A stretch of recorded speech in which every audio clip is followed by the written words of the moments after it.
해외에서 이 수십 년 동안 신실하게 사역을 하다가 이 본국으로 돌아오던 한 선교사 부부에 관한 유명한 일화가 있습니다. 어떤 선교사 부부가 평생 아프리카에서 사역을 하다가 이 배를 타고 이제 미국으로 돌아오게 되었습니다. 근데 마침 그 배에 이 루즈베트 대통령이 함께 타고 있었는데요. 그는 아프리카에서 사냥을 하고 돌아오는 중이었습니다. 대통령은 군악대의 연주에 맞춰서 수많은 인파의 그 환영을 받았습니다. 하지만 함께 배를 타고 온 그 선교사 부부는 전혀 환영을 받지 못했던 거예요. 평생 복음을 위해 아프리카에서 헌신했지만 아무에게도 인정을 받지 못한다고 하는 그런 생각을 이 선교사 부부가 가지게 되었습니다. 몸은 몸대로 망가져 있었고 연금도 받을 수 없는 상황이었습니다. 그렇게 허망해진 선교사는 부인에게 이렇게 말을 하게 되는데요. 참 허망하고 불공평한 것 같아요. 평생 하나님만을 섬겼는데 고향에 돌아오니 우리를 맞으러 나오는 사람이 아무도 없잖아요. 우리는 건강도 잃어버리고 돈도 없고 갈 곳도 없고 하나님께서 세상을 통치하신다면 아니 어떻게 이처럼 불공평한 일이 우리 가운데 일어날 수 있는 것입니까? 이 말을 들은 아내가 남편에게 이렇게 말했습니다. 그렇게 불평만 하지 말고 저 침대에 가서 하나님께 기도해 보세요. 하나님께 말씀해 보세요. 선교사님은 아내의 조언대로 조용히 침대에 가서 무릎을 꿇고 하나님 앞에 솔직한 마음들을 털어놓기 시작했습니다. 한참을 기도한 후에 선교사님은 상기된 얼굴로 그의 부인을 보면서 이렇게 말을 했습니다. 내가 하나님께 정말 속상하다고 고백하면서 세상은 왜 이렇게 불공평하냐고 따졌더니 주님께서 내 어깨를 만지셨습니다. 그러더니 이렇게 나지막하게 너는 아직 고향에 돌아오지 않았다 이렇게 말씀해 주셨습니다. 영원한 우리의 본향은 이 세상이 아니라 하나님 나라라고 하는 것입니다. 지금은 대통령이 주인공 같지만 저 하늘나라에서는 내가 바로 주인공이다라고 하는 그 음성을 들었던 것입니다. 그 음성을 들었을 때 이 선교사님 부부가 얼마나 이 하늘로부터 주어지는 큰 위로와 힘을 얻었을까요? 이처럼 우리가 인생을 살아가면서 가장 필요한 것은 물론 때때로 세상의 인정이 필요하고 사람의 인정이 필요할 때가 있겠지만 가장 필요한 것은 하나님의 인정, 하나님의 칭찬인 줄로 믿습니다.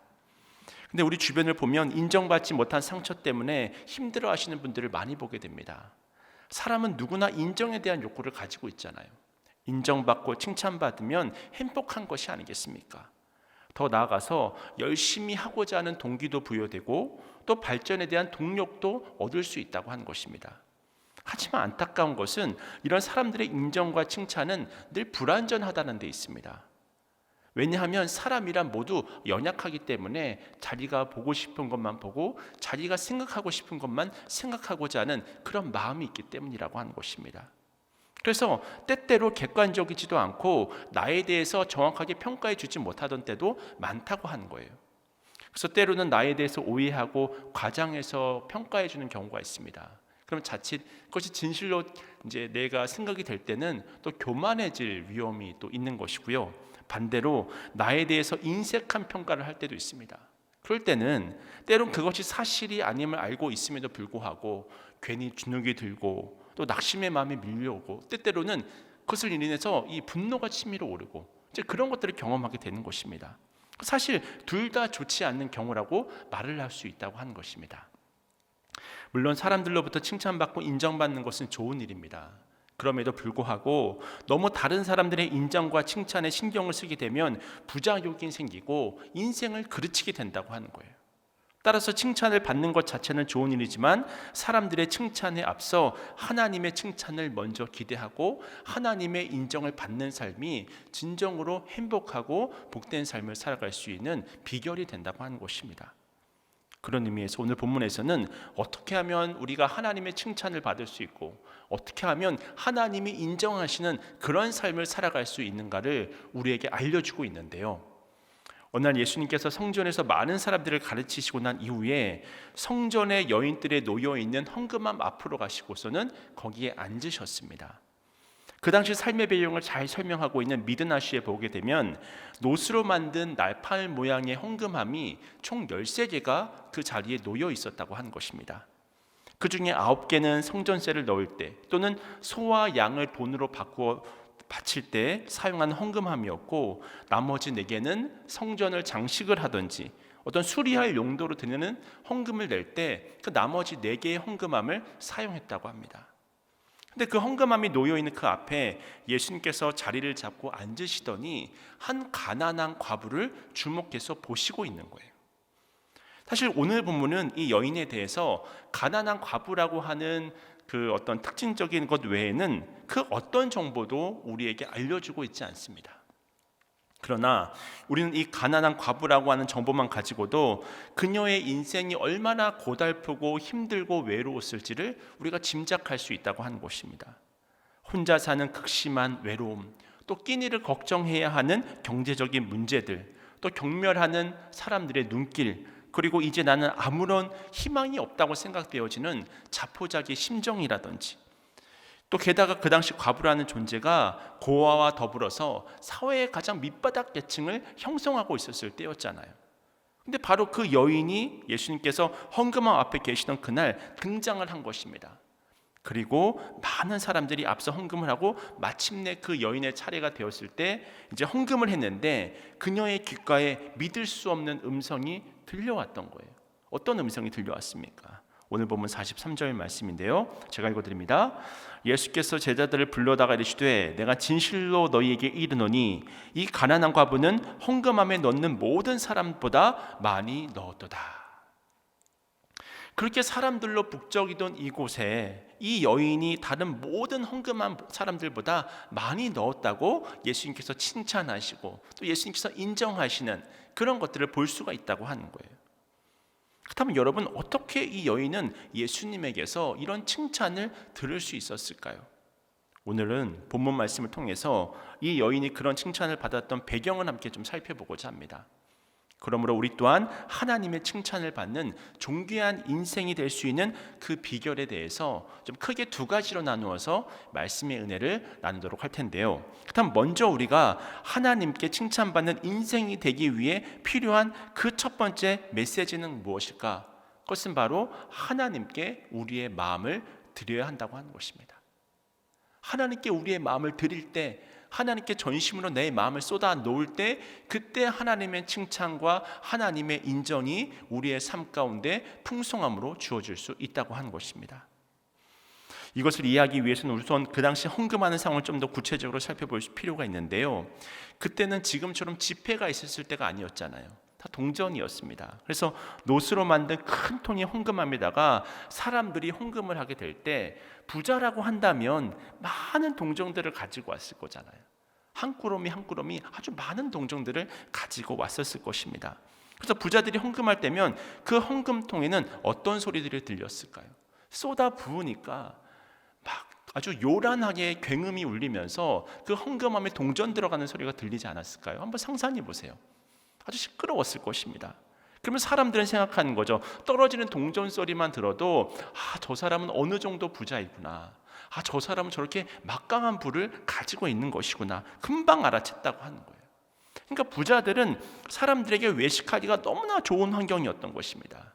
이 헌금이 떨어질 때 그 음향 효과를 들으면서 때로는 사람들이 부러워하기도 하고, 또 돈을 드리는 사람은 하나님께 드리는 것이기도 하지만 사람들 앞에서 나는 이렇게 하나님 앞에 헌금을 많이 하는 사람이다, 또는 나는 이렇게 많은 부를 가지고 있는 사람이다 라고 하는 사실을 외식적으로 강조할 수 있었다고 하는 것입니다.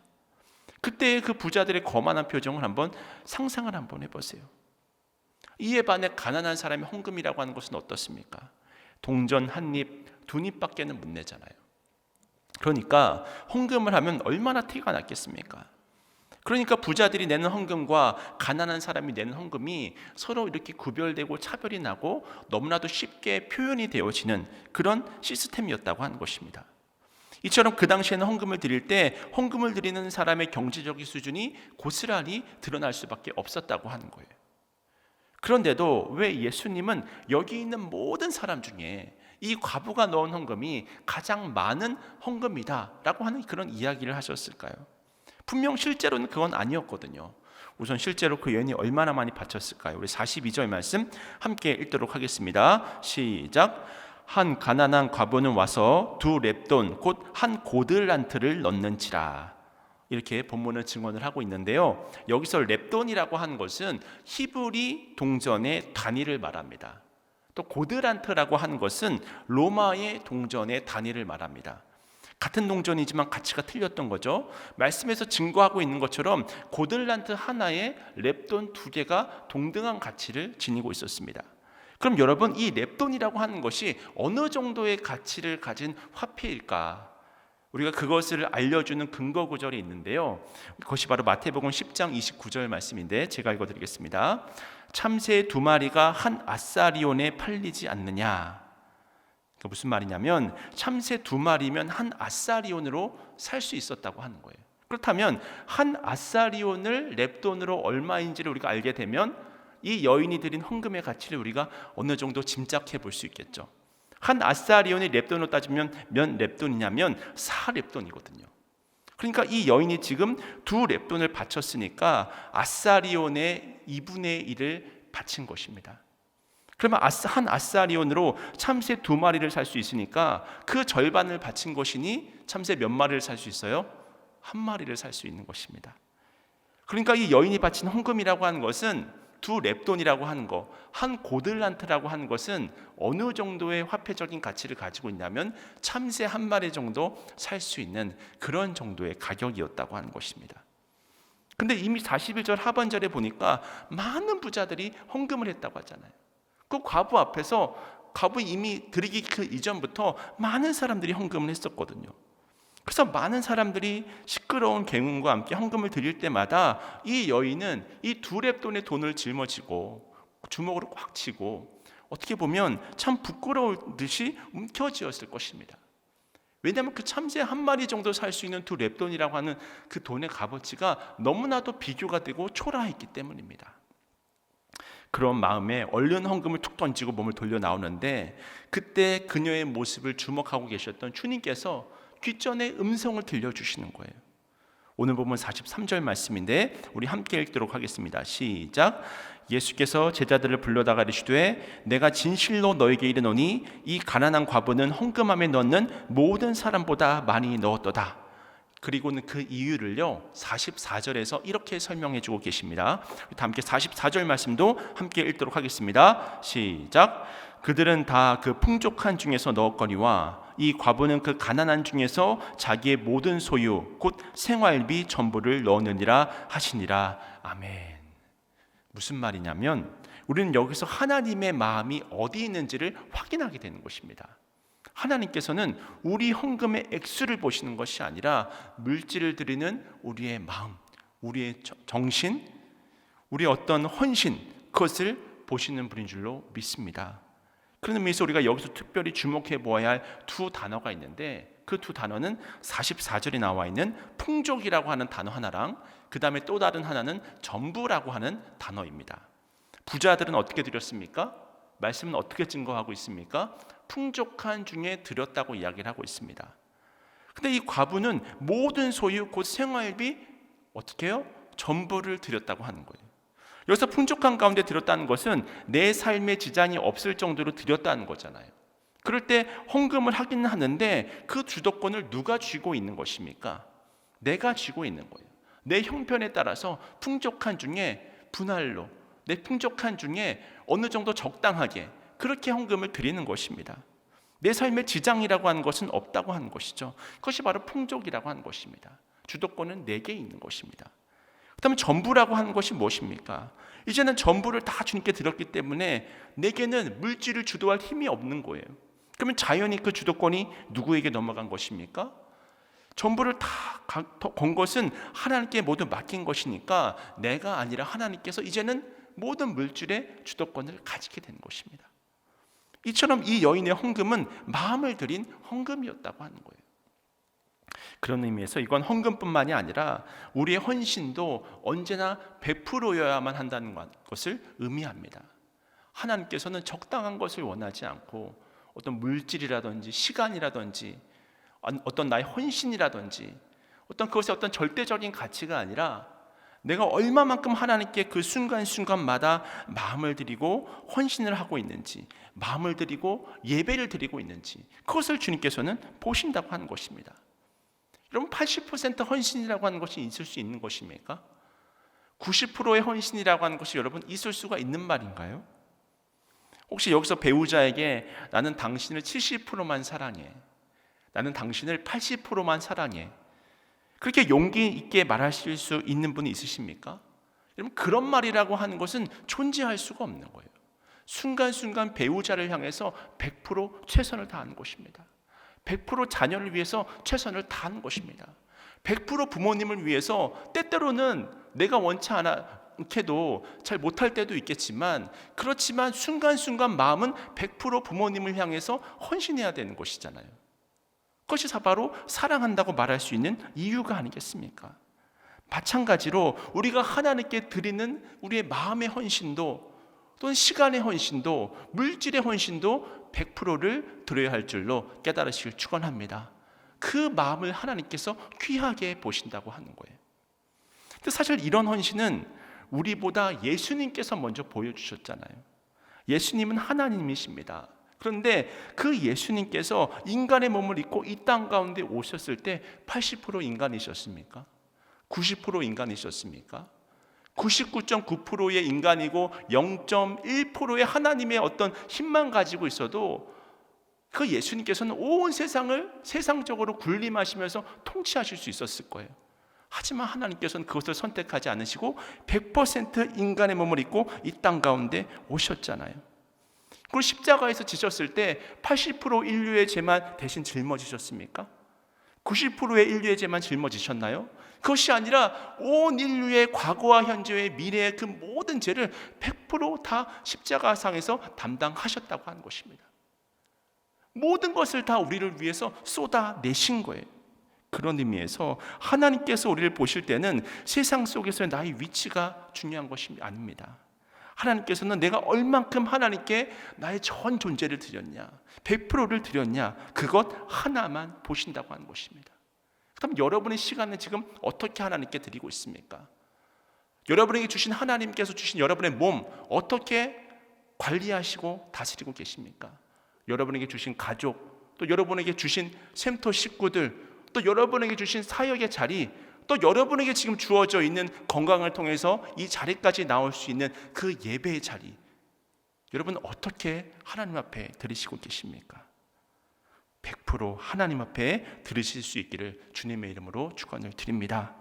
그래서 성경은 참된 헌신이라고 하는 것은 우리의 마음을 드리는 것이라고 강조하고 있습니다. 로마서 12장 1절 말씀을 보니까요, 그러므로 형제들아 내가 하나님의 모든 자비하심으로 너희를 권하노니 너희 몸을 하나님이 기뻐하시는 거룩한 산 제물로 드리라. 이는 너희가 드릴 영적 예배니라.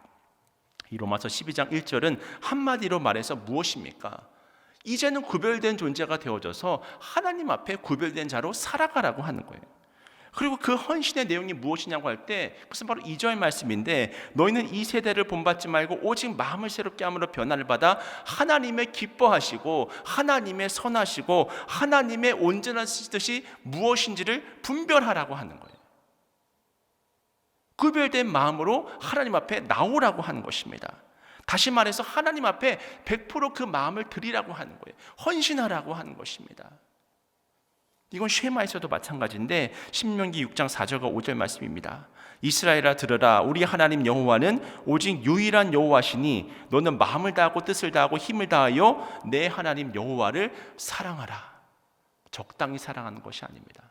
마음을 다하고 뜻을 다하고 힘을 다해서 나의 모든 것을 매 순간 100%를 하나님 앞에 드리기를 힘써야 한다는 것입니다.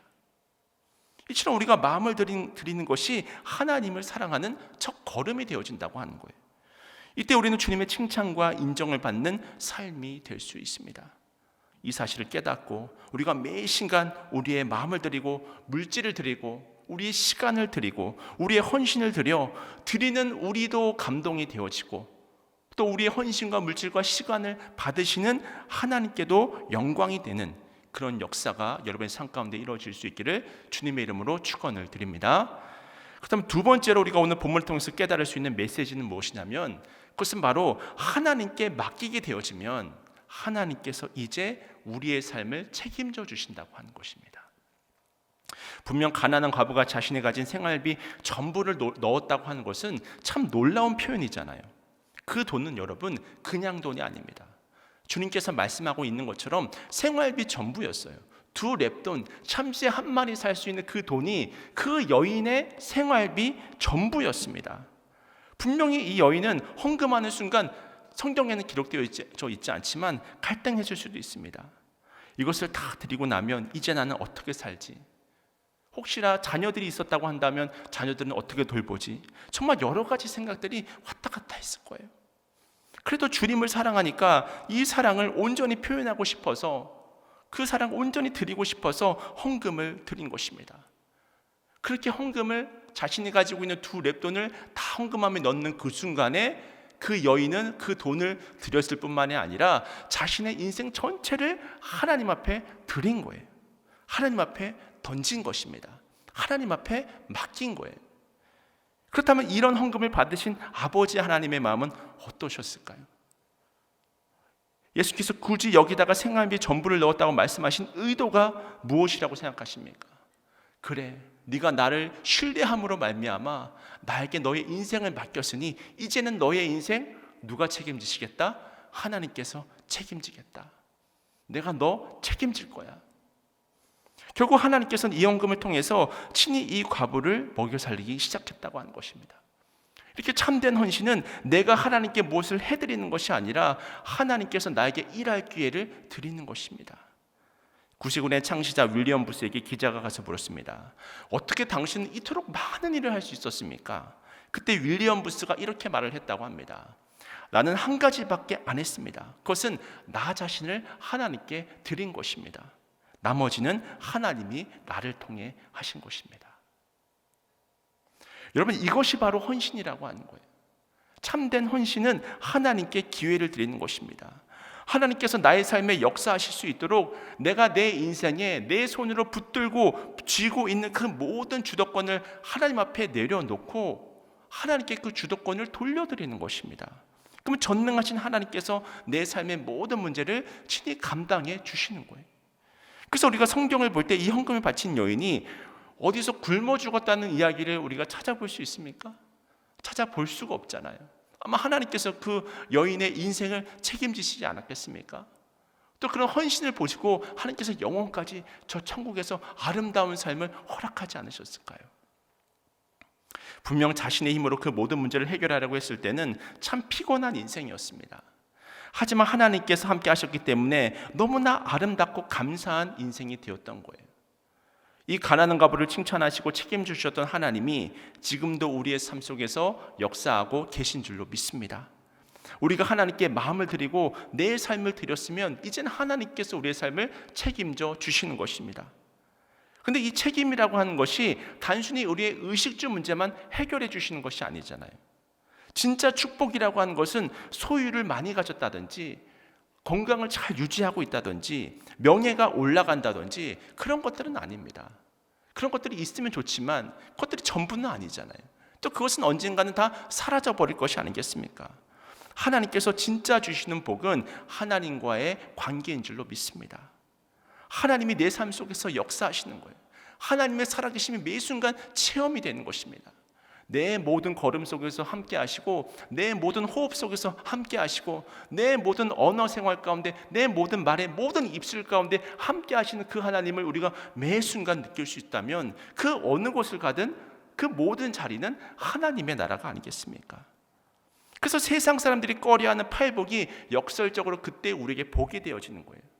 10년이 가난한 것이, 애통한 것이, 온유한 것이, 의에 줄이고 목마른 것이, 긍휼히 여기는 것이, 마음이 청결한 것이, 환평케 하는 것이, 심지어 의를 위하여 핍박을 받는 것, 세상 사람들은 관심도 없고 세상 사람들이 그것을 꺼리는 것이지만 십자가의 도는 우리는 그것을 복이라고 하고 진리라고 이야기를 하지 않습니까? 왜냐하면 그것이 하나님과의 관계가 형성되어지는 놀라운 길이기 때문입니다. 바로 우리의 전 존재를 드린 헌신이 이런 복을 가능하게 한다고 하는 거예요. 우리 주님께서는 바로 이 참된 헌신을 가르치기 위해서 우리에게 오늘 이 말씀을 허락해 주신 것입니다.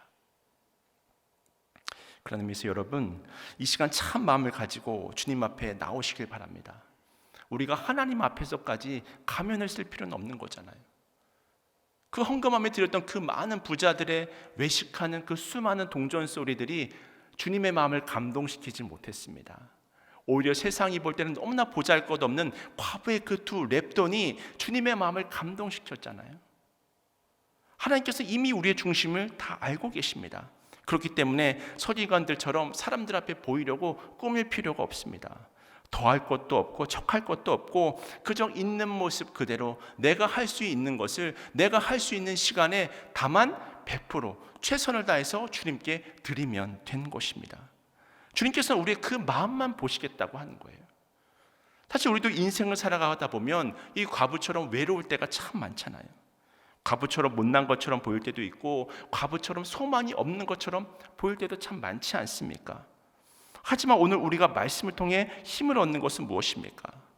하나님께서 이 세상 그 누구도 거들떠 보지 않았던 이 가난한 과부를 주목해서 보셨던 것처럼 세상은 나를 버릴지언정 하나님은 절대로 우리를 고아와 같이 홀로 버려두지 않는다고 하는 것입니다. 세상은 나의 외적인 조건을 보고 나의 가치를 평가할지언정 우리 하나님은 바로 그 보잘것없는 나를 위해 자신의 독생자 예수 그리스도를 십자가에 못 박게 하실 정도로 우리 존재 자체를 사랑하시는 분이신 줄로 믿으시길 축원합니다.